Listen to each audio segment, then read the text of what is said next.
오늘은 하나님이 우리를 일으켜 주실 때라는 제목으로 말씀을 나누고자 합니다. 한번 따라해 보세요. 하나님이 우리를 일으켜 주실 때. 하나님이 우리를 일으켜 주실 때. 네팔의 한 마을에 학교가 생겼어요. 한 선교사님이 학교가 없는 시골 마을에 들어가서 학교를 세웠습니다. 마을 사람들이 얼마나 좋아하는지 교회를 다니는 사람이 아님에도 불구하고 다들 모여서 또 기뻐하고 또 잔치를 열었습니다. 이곳에 학교가 있다고 하니까 그 마을에 있는 아이들만 이 학교에 다닌 것이 아니고 인근에 학교를 다니고 있지 않은 아이들이 공부를 하겠다고 하면서 이 마을로 공부하러 왔습니다. 그래서 참 놀라운 게 아이들이 이 공부하러 오는데 얼마큼 걸어서 오냐면 다 걸어서 오거든요. 한 10km 넘는 거리에서 아침에 걸어서 오는 거예요. 네팔이 또 산악지대이기 때문에 산길로 오는데 10km 그 먼 거리요. 굉장히 멀잖아요. 요즘 우리 그 집사님들은 3보 이상 승차를 하지 않습니까? 바로 아파트 앞에 그 슈퍼가 있어서 자동차 타고 가는데 10km를 걸어서 이제 학교에 다니는 거예요. 더 충격적인 것은 뭐냐면 그 아이들을 건너올 때 강을 건너와야 돼요. 근데 그 강에 다리가 없습니다. 그래서 이쪽 편하고 저쪽 편하고 밧줄을 연결해 놨는데 그 밧줄을 붙들고 걸어오면서 학교를 다녀요. 잘못하면 죽을 수도 있거든요. 참 감동스럽죠. 왜 아이들은 생명을 걸고 학교를 다닐까요? 왜 학부모들은 그런 위험한 상황에서도 아이들을 학교에 보낼까요? 이유는 하나입니다. 공부하면 내가 꿈꾸는 것을 이룰 수 있다. 우리 아이가 공부하면 이 지긋지긋한 가난에서 벗어날 수 있겠지. 이런 꿈과 비전이 있기 때문에 공부하는 겁니다. 꿈과 비전이 있으면 무서운 강도 건널 수 있고 꿈과 비전이 있으면 고난의 삶도 이겨낼 수 있는 것이죠. 아빠가 열심히 일하는 이유가 뭡니까? 내가 열심히 일해야 우리 가정이 행복하다. 우리 자녀가 행복하겠지. 그런 마음 때문에 일을 하는 것이죠. 오늘 성경에 보면 아브라함의 나이가 99세라고 말씀하고 있습니다. 나이가 99세가 됐어요. 근데 아직 자식이 없어요. 내년이면 100살입니다. 무슨 소망이 있었겠습니까? 지금까지 하나님께서 자녀를 주시겠다고 해서 그거 하나 믿고 버텨왔는데 이제 99세인데 아직까지 자녀가 없는 거예요. 믿음으로 사는 것도 지쳤을 것입니다. 하나님의 응답이 없는 것처럼 보였거든요. 어쩌면 거의 포기 상태에 이르렀을지도 모르겠습니다. 그런데 이렇게 가장 영적으로 또 마음적으로 삶적으로 가장 어두울 그때에 이제 다 모든 것을 포기하고 싶을 그때에 하나님께서 아브라함에게 나타나셨어요. 그리고 놀라운 약속을 해주십니다. 여러분, 사람이 변화되는 것은 공부로 되는 것도 아니고요, 사람이 변화되는 것은 돌을 닦아서 되는 것도 아니고 하나님을 만나면 변화되는 줄로 믿습니다. 내 인생의 획기적인 변화, 살아계신 하나님을 만날 때 바뀌는 거예요. 아브라함이 하나님을 만났습니다. 하나님이 아브라함에게 놀라운 약속을 해주시죠. 이제 내가 너를 축복해 줄 텐데, 언약을 줄 텐데 내 몸에서 많은 왕들이 나리라. 너는 큰 민족의 아버지가 되리라. 그리고 장차 네가 살고 있는 이 땅을 내가 너의 후손에게 주리라. 이제부터 너는 이름을 아브라함이라고 하지 말고 아브라함이라고 해라. 그 뜻은 많은 민족의 아버지다. 그런 뜻이다. 이제 아브라함의 나이가 99세예요. 내년이면 100세입니다. 아직 자식이 없어요. 그런데 그런 아브라함에게 하나님이 나타나셔서 아브라함의 이름을 아브라함이라고 바꿔주셨어요. 그 이름의 뜻은 많은 민족의 아버지라는 뜻입니다. 하나님께서 이렇게 하시는 의도는 뭘까요? 지금 아브라함은 평생 자식 한 명을 낳기 위해서 하나님 앞에 기도했어요. 지금 절망했습니다. 근데 하나님께서 나타나셔서 다시 약속을 해주십니다. 근데 생각해 보세요. 지금 아브라함에게 필요한 것은 하나님의 약속이 아니고 기도 응답이에요. 당장 자식 한 명 낳게 해주면 되잖아요. 지금 아브라함에게 가장 필요한 현실적인 필요는 자녀 한 명 갖는 거예요. 근데 하나님은 그거 응답해 주지 않고 약속을 주셨어요. 하나님 왜 그렇게 하셨을까요? 당장 아이 낳도록 해주시면 될 텐데 왜 아이를 낳도록 해주신 것이 아니라 다시 약속을 해주셨을까요? 언약을 주셨을까요? 이름을 왜 바꿔주셨을까요? 여기는 놀라운 영적인 원리가 하나 있어요. 아브라함이 가지고 있어야 될 믿음의 태도에 대해서 하나님께서 다시 한번 깨닫게 해주신 것입니다. 그게 뭐예요? 진짜 믿음은 하나님의 약속을 붙잡고 사는 거예요. 그리고 그 약속을 근거로 해서 꿈과 비전을 갖는 것입니다. 하나님은 꿈을 통해서 일하시거든요. 아브라함의 꿈이 희미해질 때에, 아브라함이 믿음이 약해질 그 순간에 하나님 나타나셔서 다시 언약을 주시고 꿈과 비전을 갖도록 약속해 주신 거예요. 그리고 이름을 바꿔주셨어요. 여러분, 하나님은 꿈과 비전을 통해서 일하시는 줄로 믿으시기를 주님의 이름으로 축원합니다. 세계 최고의 복지국가 중에 하나가 어디입니까? 노르웨이죠. 여러분, 노르웨이는 지금은 굉장히 잘 살고 복지국가이지만 불과 200년 전만 해도 세계에서 가장 못 사는 빈민 나라였습니다. 그런데 한스 넬슨이라고 하는 사람이 성경을 읽다가, 이 사람이 노르웨이 사람인데 놀라운 걸 찾아냈어요. 아주 성경을 꼼꼼히 읽었거든요. 그 성경을 읽으면서 찾아낸 게 뭐냐면 두 가지인데, 하나는 예수 그리스도만이 진정한 구주가 되시구나, 이걸 깨달았어요. 예수님이 구주시구나, 이걸 깨달았고요. 두 번째 뭐냐면 하나님 말씀대로 살 때 진정한 축복이 임하는구나, 이걸 깨달았어요. 그래서 이분이 이제 노르웨이 그 시골 마을을 눈길을 헤치면서 돌아다니면서 이제 복음을 전한 거예요. 여러분, 예수님 믿으십시오. 하나님이 주신 예수님은 우리의 죄를 해결하기 위해서 오셨고, 이 예수님을 통해서만 구원받을 수 있습니다. 그리고 우리가 하나님 말씀에 순종하면 우리가 다른 인생을 살 수 있습니다. 열심히 복음을 전했어요. 그리고 성경 읽으라고 권했습니다. 근데 문제는 글씨를 모르는 거예요. 그래서 이번에 글씨를 가르쳐주면서 복음을 전하고 성경을 읽도록 안내를 해주었습니다. 그러자 그 시골 마을 사람들이, 노르웨이 사람들이 성경을 읽고 또 성경을 읽기 위해서 글씨를 공부하기 시작했어요. 그러면서 꿈과 소망을 가졌어요. 하나님이 역사의 주인이 되시는구나, 하나님이 복의 근원이 되시는구나, 하나님께서 우리의 보호자가 되시는구나. 그래서 이 노르웨이 사람들이 그때부터 소망을 품었습니다. 하나님께서 우리나라를 좋은 나라로 만들어 주실 것이다. 하나님이 우리나라를 부강한 나라로 만들어 주실 것이다. 사람들은 우리나라를 북쪽에 버려진 땅이라고, 추운 나라라고 손가락질하지만 그럼에도 불구하고 하나님은 우리나라를 바꿔주실 것이다. 그런 소망을 가졌어요. 많은 사람들이 터무니없는 소망이라고 얘기를 했죠. 이 버려진 얼어붙은 땅에 무슨 놀라운 기적이 일어나고 축복이 일어나겠느냐. 어떻게 됐습니까? 200년 후에 노르웨이는 세계에서 가장 잘 사는 나라 중에 하나로 세계 최고의 복지국가로 변화되었습니다. 하나님이 주신 복이라고 믿습니다. 꿈과 비전이 있는 아이는 희망이 있는 아이예요. 이런 아이는 걱정할 필요가 없습니다. 꿈과 비전이 있는 교회는 하나님이 함께 하시는 교회입니다. 나라도 마찬가지예요. 꿈과 비전이 있는 나라는, 그런 국가는 활기찹니다. 에너지가 넘칩니다. 국민이 하나 돼서 위대한 일을 이뤄낼 수 있습니다. 우리나라도 그랬죠. 우리나라도 옛날에 어땠습니까? 참 어려웠을 때 새마을 운동을 통해서 잘 살아보세, 이런 노래를 부르면서 이 가난에서 벗어나 잘 살기를 그렇게 애쓰지 않았어요? 잘 사는 나라를 꿈꿨죠? 건물 하나, 빌딩 하나 들어설 때마다 온 국민이 감격했죠? 그때는요 정말 열심히 공부했어요. 그때는요 모든 아이들이 꿈이 있었어요. 그때는요 정말 열심히 일을 했습니다. 꿈과 비전이 있는 민족은 망하지 않습니다. 그렇기 때문에 하나님께서는 낙심하여 쓰러져 있는 하나님의 백성을 일으킬 때마다 하는 방법이 뭐냐면 다시 소망을 주시고 믿음을 주시고 꿈과 비전을 부여해 주시는 것입니다. 그리고 그것을 통해서 하나님께서 일하시고 증명해 보여주시고 하나님의 뜻을 보여주시는 거예요. 그러므로 우리는 예수님을 주로 고백하는 우리들은 항상 예수 그리스도 안에서 하나님께서 내게 더 주실 은혜와 복을 꿈꾸며 소망하며 기도하며 살아가야 되는 줄로 믿습니다. 하나님께서 내 인생을 바꿔주실 것이다. 하나님께서 내 인생을 보호해 주실 것이다. 나는 더 복된 인생을 살게 될 것이다. 이런 마음을 가지고 사는 것이죠. 그럴 때 하나님께서 쓰러진 나를 일으키시고 내 인생 가운데 놀라운 주의 은혜와 기적을 보여주시는 줄로 믿습니다. 그러면 우리는 어떻게 꿈과 비전으로 충만해질 수 있을까요? 그건 이겁니다. 첫 번째로 엎드림으로 시작하는 거예요. 우리 안에 꿈이 있고 비전이 있고 열정이 있고 다시 믿음으로 일어나기 위해서는 엎드림으로 시작하는 것입니다. 한번 따라해 보세요. 엎드림으로 시작하라. 왜 그럴까요? 여러분, 제가 지금 말하는 것은 세상 사람들이 말하는 꿈과 비전이 아닙니다. 우리는 꿈과 비전을 우리 스스로 만들어낼 수 없습니다.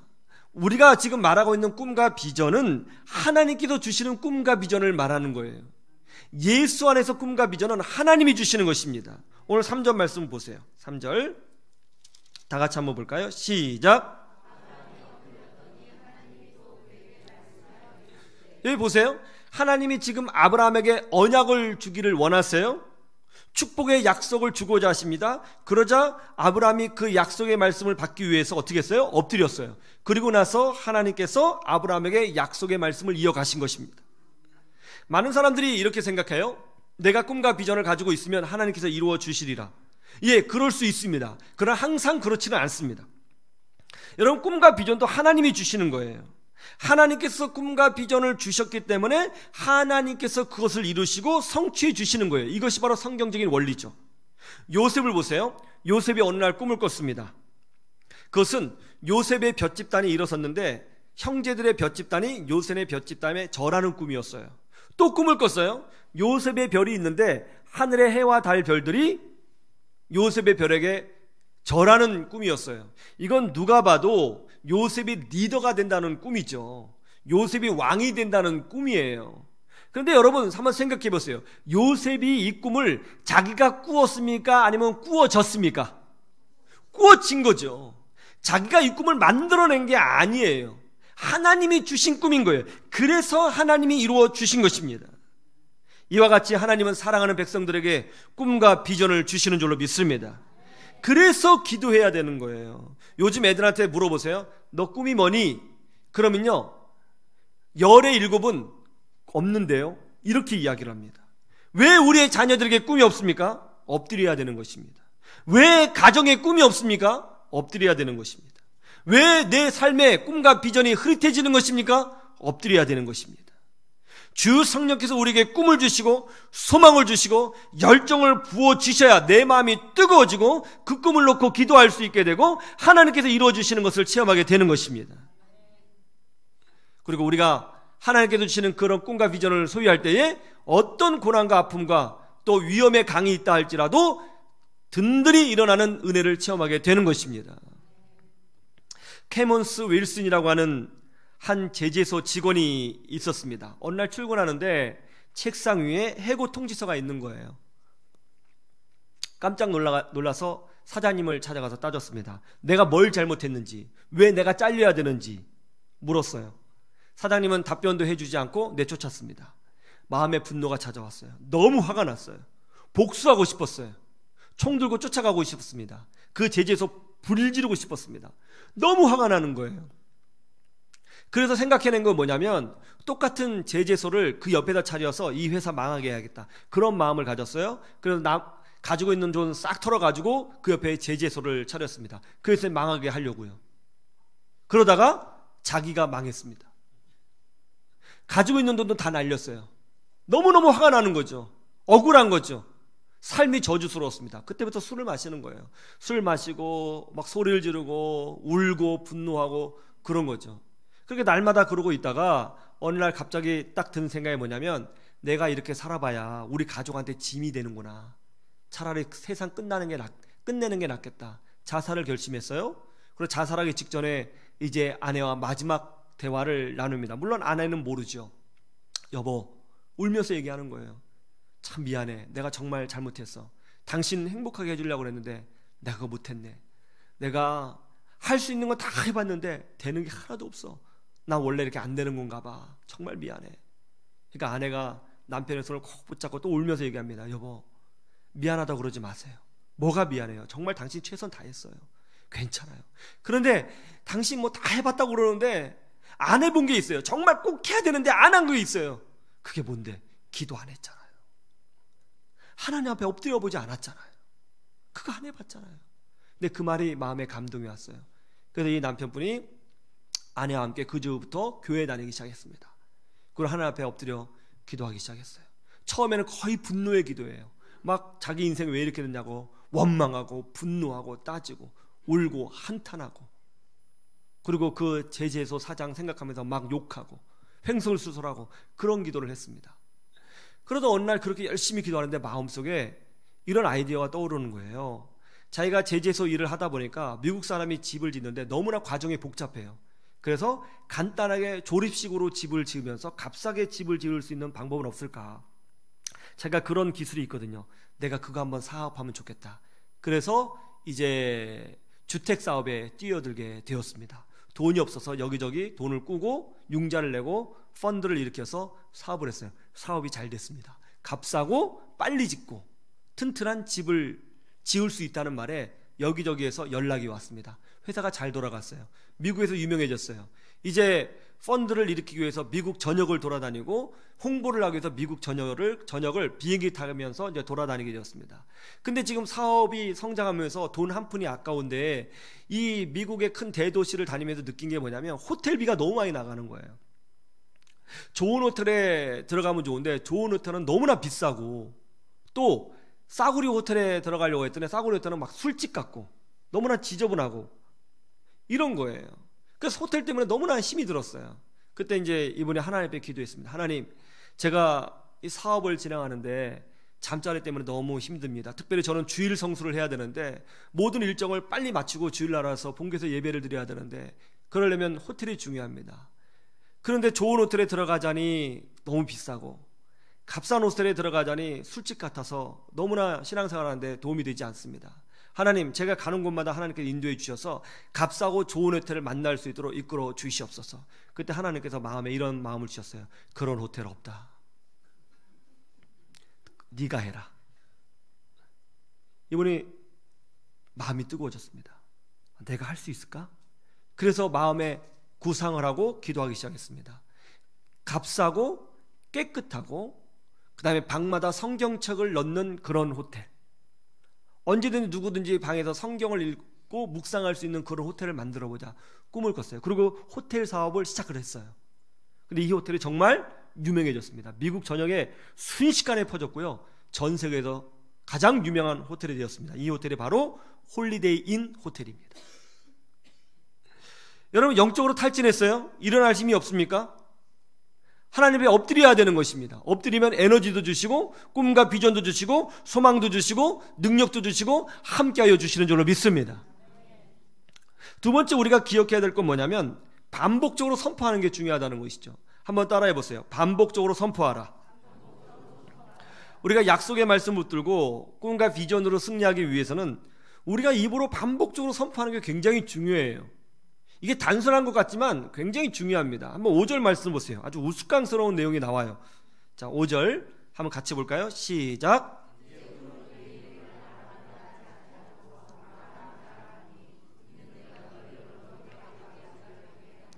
하나님이 아브라함의 이름을 아브람에서 아브라함으로 바꾸어 주셨어요. 아브라함이 무슨 뜻이죠? 많은 민족의 아버지입니다. 지금 아브라함은 자식이 한 명 없어요. 그런데 그럼에도 불구하고 자식이 한 명도 없는 늙은 노인인 아브라함의 이름을 많은 민족의 아버지라는 뜻을 가진 아브라함으로 바꾸어 주었습니다. 왜 이름을 바꿔줬을까요? 여러분, 사람이 살면서 가장 많이 듣는 단어가 뭐예요? 그건 바로 자기 이름입니다. 그렇지 않습니까? 제가 초등학교 1학년 때 1학년 첫 번째 시간이 국어 시간이었는데 그때 저는 큰 충격을 받았습니다. 국어 교과서를 딱 폈는데 첫 문장이 뭐냐면 기영아 놀자였습니다. 기영아 놀자. 그때부터 놀았어요.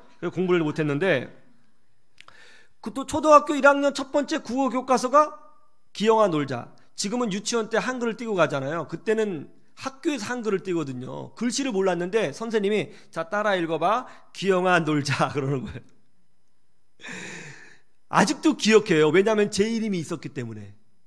자기 이름이 불려진 것은요, 굉장히 중요한 의미가 있거든요. 사람이 세상에서 가장 많이 반복적으로 듣는 것이 자기 이름이에요.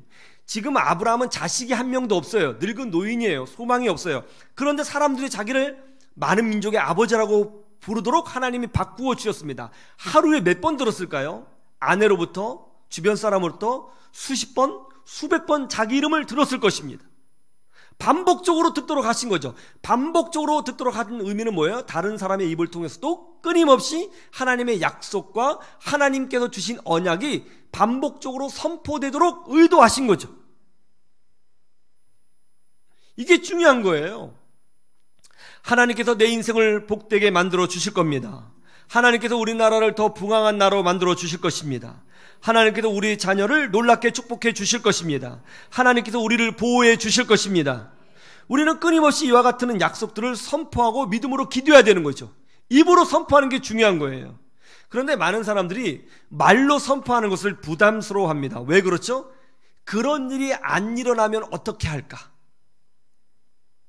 괜히 말로 선포해서 남들에게 이상하게 보이면 어떻게 할까? 이런 걱정 때문에 그러는 거죠.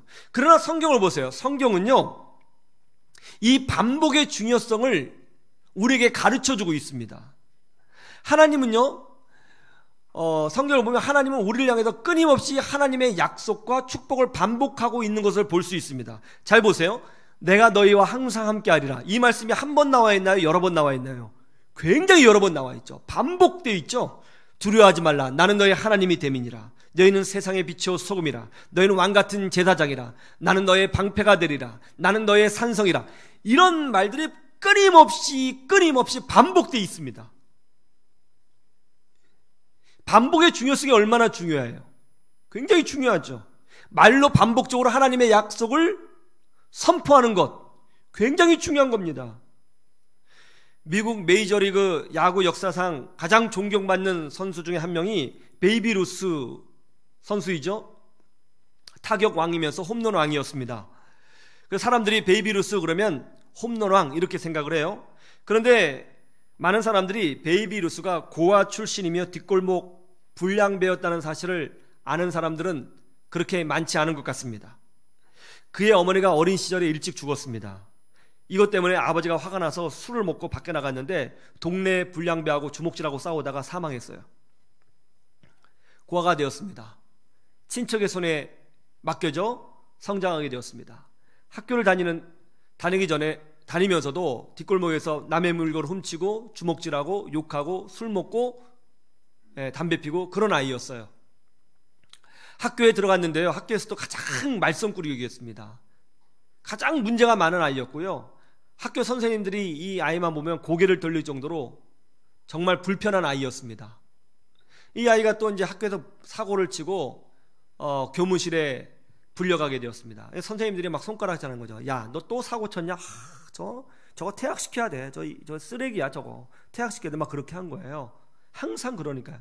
근데 베이비 루스는 비꼬듯이 실실실 웃으면서 오히려 선생님을 약 올리는 거죠. 근데 그때 모든 선생님들에게 손가락질 하는데 메시어스라고 하는 선생님이 딱 오더니 베이비 루스한테, 야, 너 앞으로 대성하겠다. 너 지난번 요 학교 운동장에서 야구했지. 내가 보니까 너 굉장히 정확하던데, 볼에 파워가 있던데, 너 야구에 메이저리그에 나갈 것 같아. 그런 말 할 때 처음에는 콧방귀 꼈습니다. 무슨 소리야. 근데 반복이 중요하죠. 이 선생님이 베이비 루스 만날 때마다 그런 얘기 해줬다는 거예요. 베이비 루스, 너 저번에 공 받는 거 보니까 굉장히 잘하던데, 너 공이 아주 빠르던데, 너 타자 하면 잘하겠던데, 야, 너 홈런 쳤더라. 만날 때마다 얘기해 주는 거예요. 만날 때마다 얘기해 주니까 이 베이비 루스 마음이 바뀌었어요. 내가 정말 잘하나? 내가 정말 메이저리그를 나갈 수 있을까? 그래서 그때부터 마음 잡고 야구한 거예요. 학교 졸업하고 뉴욕 양키즈 팀에 입단해서 미국 역사상 최고의 홈런왕이 된 것입니다. 그가 MVP 상을 받을 때 기자들이 와서 질문했어요. 오늘같이 영광스러운 날이 어디 있습니까? 뭐 하실 말씀이 있으면 한마디 해보십시오. 그러자 베이비 루스가 이렇게 얘기했죠. 저는 지금 메시어스 선생님이 생각납니다. 제가 받은 이 영광은 사실 그분의 것입니다. 그분이 저에게 반복적으로 격려해 주시지 않고 축복해 주시지 않았다면 저는 오늘 이 자리에 있을 수가 없습니다. 저는 당장 그분이 어디 계신지 알고 싶습니다. 그분 찾아가서 감사의 말씀을 드리고 싶습니다. 제가 오늘 이 자리에 있는 것 다 그분 덕입니다. 그렇게 얘기를 했습니다. 여러분, 우리 자녀를 향해서 반복적으로 하나님의 축복을 선포하고, 남편을 향해서 아내를 향하여 이번 추석 기간에 하나님의 축복을 선포하고, 또 내 안에 있는 꿈과 비전을 선포하고, 이건 부끄러운 것 아닙니다. 굉장히 좋은 것입니다. 하나님은 우리 입술의 고백을 통해서 역사하시는 줄로 믿습니다. 우리는 꿈과 비전을 가져야 됩니다. 하나님은 우리의 꿈과 비전을 통해서 역사하시는 줄로 믿습니다. 반복적으로 선포하십시오. 하나님의 은혜를 누리십시오. 기적의 사람이 되기를 주님의 이름으로 축원합니다. 세 번째, 우리가 기도하고 꿈과 비전을 이루는데 가장 중요한 게 뭐냐면 성령의 이끄심을 받아야 된다는 거예요. 한번 따라해 보세요. 성령의 이끄심을 받으라. 스가랴서 4장 6절에 이런 말씀이 있습니다. 이는 힘으로 되지 아니하며 능력으로 되지 아니하고 오직 나의 영으로 되느니라. 하나님의 일은 사람의 재능이나 능력으로 되는 것이 아니고 하나님의 일이기 때문에 하나님의 방법으로, 하나님의 능력으로, 하나님의 에너지로, 성령의 능력으로 이루어질 수 있다는 것이죠. 지금 아브라함의 나이가 99세예요. 하나님이 소망을 주셨어요. 그래서 비전이 생겼습니다.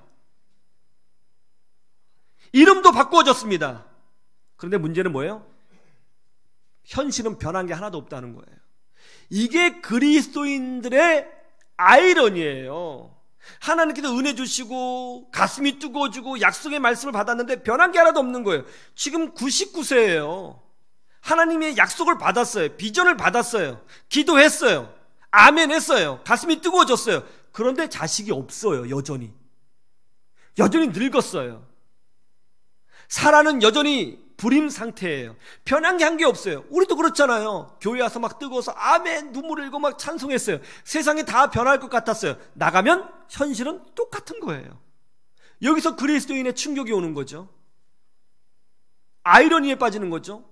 왜 변한 게 하나도 없을까?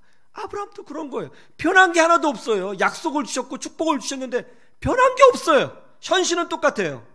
이럴 때 우리는 어떻습니까? 시험 드는 거죠. 도대체 이게 뭐지? 왜 우리는 열심히 기도했고 그렇게 눈물 흘리며 기도했고 하나님의 은혜와 축복이 지금 당장 임할 것 같은데 왜 현실은 똑같지? 이럴 때 우리가 시험에 들죠. 낙심하게 되죠. 그래서 성령 충만이 필요한 것입니다. 제가 지난 새벽에 기도하면서 문득 이런 생각이 들었어요.